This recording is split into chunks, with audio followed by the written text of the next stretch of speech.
మీకు ఈ వీడియో నచ్చినట్లయితే వీడియోని లైక్ చేయండి. ఆ దత్తత ఆపటానికి నేను ఎలాగైనా వస్తాను. ప్లాన్ ప్రకారం వస్తానని యువరాజు ఫోన్ పెట్టేస్తాడు. అలా యువరాజు ఖచ్చితంగా వస్తాడని ధాత్రి కేదార్‌తో చెప్తే, దత్తత కంటే ముఖ్యం తప్పించుకోవటమే ముఖ్యమని అనుకుంటే ఎలా ధాత్రి? రాకపోతే ఎలా అని కేదార్ అంటాడు. లేదు, ఈ ఇంటికి ఏకైక వారసుడినన్న పొగరు యువరాజ్‌కి చాలా బాగుంది. సూర్యమామ ప్రాణాలు తీయటానికి కూడా కారణం అదే. కాబట్టి ఖచ్చితంగా వస్తాడు. చూస్తూ ఉండు అని ధాత్రి కేదార్‌తో అంటుంది. తర్వాత పూజారి గారు దత్తత కార్యక్రమానికి కావాల్సిన ఏర్పాట్లన్నీ చేస్తూ ఉంటారు. అప్పుడే బూచి పూజారి పక్కనే కూర్చొని ఉంటారు. "బాబు 2 గిన్నెల నెయ్యి తీసుకొచ్చి ఇక్కడ పెట్టండి" అని అంటే, "ఆల్రెడీ చెప్పానులే పంతులు గారు తీసుకువస్తారు" అని బూచి అంటే, "నువ్వే పని చెయ్యవా బాబు" అని అంటే, "నేను ఈ ఇంటి అల్లుడిని చాలా చేస్తుంటాను. కానీ నేను చేస్తున్నది ఎవరికీ కనిపించదని" బూచి జోకులు వేస్తూ ఉంటాడు. తర్వాత ధాత్రి దగ్గరుండి కేదార్‌ని రెడీ చేస్తూ ఉంటుంది.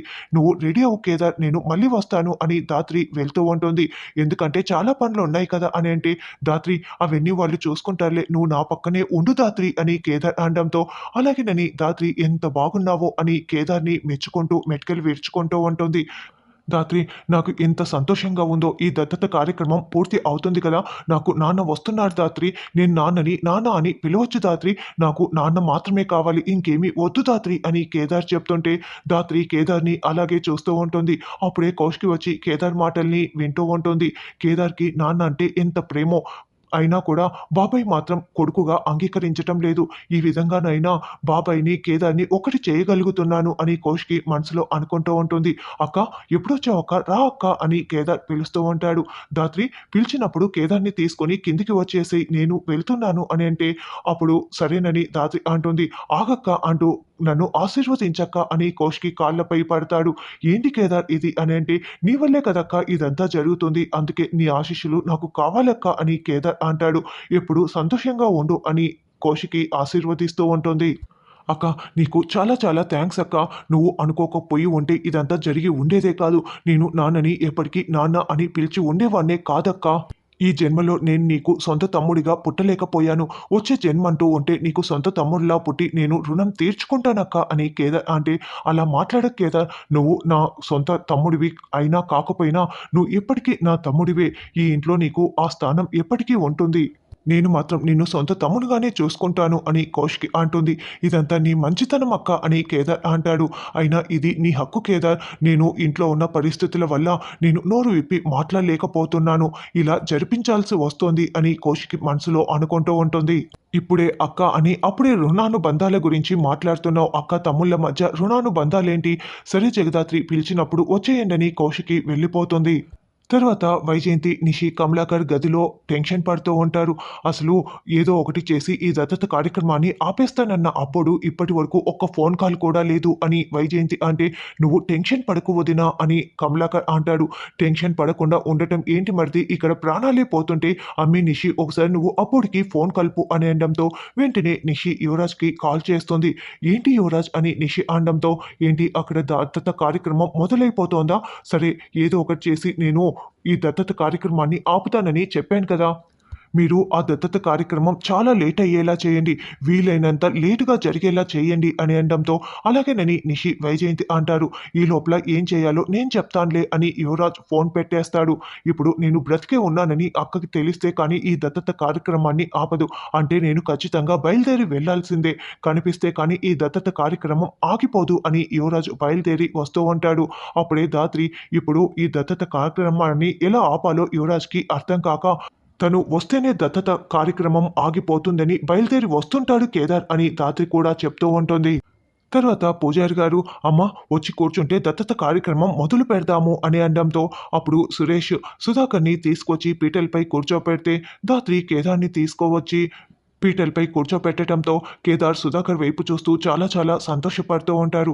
ఇంతకీ జగదాత్రి, కేదార్‌లు అనుకున్నది సాధించేశారు అని కాచి అంటే, దత్తత కార్యక్రమం పూర్తయితేనే వాళ్ళు అనుకున్నది సాధించినట్లు అని బూచి అనడంతో, "అంటే నాకు అర్థం కావటం లేదని" కాచి అంటుంది. "ఒక్కసారి అటు చూడు" అని నిషి, వైజయంతిని బూచి చూపిస్తూ ఉంటారు. నిషి, వైజయంతి మాత్రం చాలా చాలా సంతోషపడుతూ ఉంటే, "ఇప్పుడు నాకు అర్థమైందని" కాచి అంటుంది. మనల్ని ఇంత బాధ పెడుతూ వాళ్ళిద్దరూ చూడు ఎంత సంతోషంగా ఉన్నారు అని నిషి అంటే, అమ్మి ఎలాగూ ఈ దత్తత కార్యక్రమం పూర్తి అవ్వదు కదా అని వైజయంతి అంటుంది. అవుదత్తయ్య, మనముండగా దానిని జరగనిస్తామా? యువరాజు వచ్చేస్తున్నాడు కదా అని నిషి అంటుంది. పాపం ఆ విషయం తెలియక వాళ్ళు అంత సంతోషపడుతున్నారు అని నిషి అంటుంది.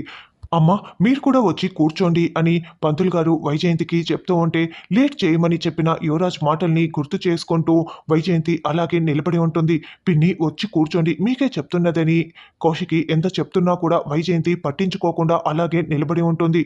యువరాజ్ ఇంకా రాలేదేంటి అని నిషి బయటికి చూసుకుంటూ ఉంటే అప్పుడే ధాత్రి గమనించేసి, నిషి ఇంతగా కంగారు పడుతూ చూస్తుకుంటూ ఉంది అంటే ఖచ్చితంగా యువరాజు వస్తున్నాడని అర్థం. ఈ దత్తత కార్యక్రమం ఆగదు, యువరాజుని పట్టుకొనే తీరుతాను అని ధాత్రి మనసులో అనుకుంటూ ఉంటుంది.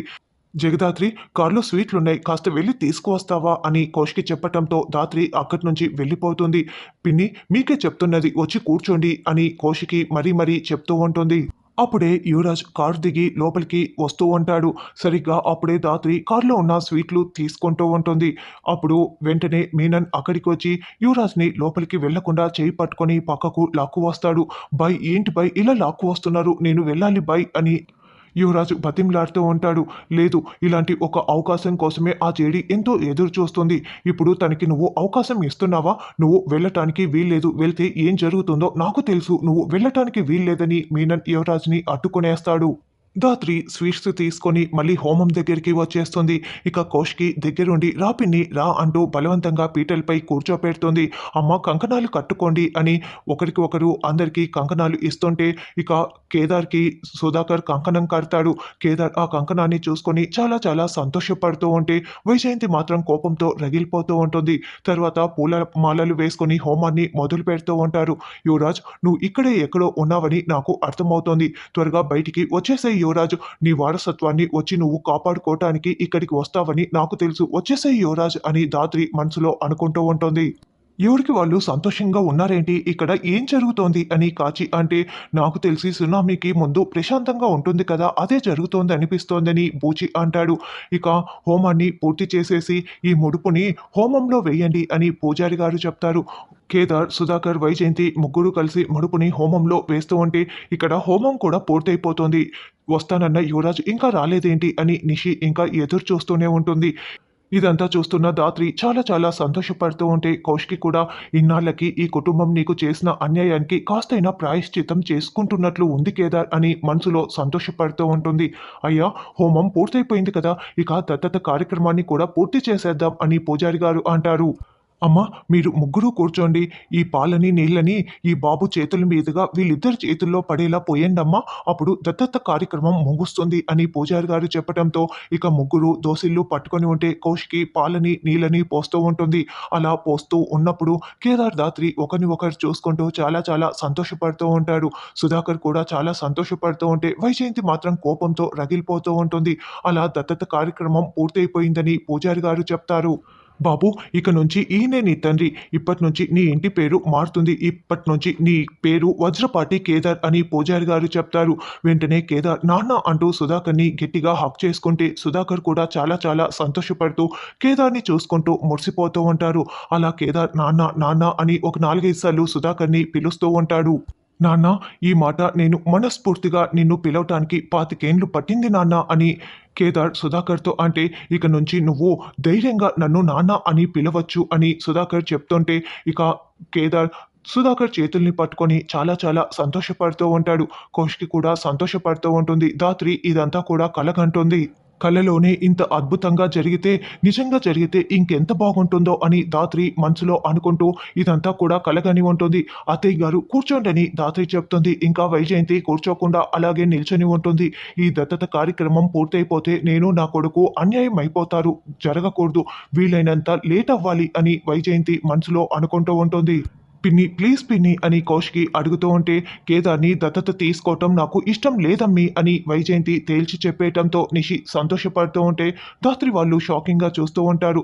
ఏంటి పిన్ని, అన్నీ మాట్లాడుకునే కదా ఇంతవరకు వచ్చాము, ఇప్పుడు ఇలా మాట్లాడుతున్నావు ఏంటని కౌశికి అంటే, అన్నీ మాట్లాడుకున్నామా, మీకు మీరు నిర్ణయాలు తీసుకున్నారు, నేనెక్కడ నిర్ణయం తీసుకున్నాను అని వైజయంతి అంటుంది.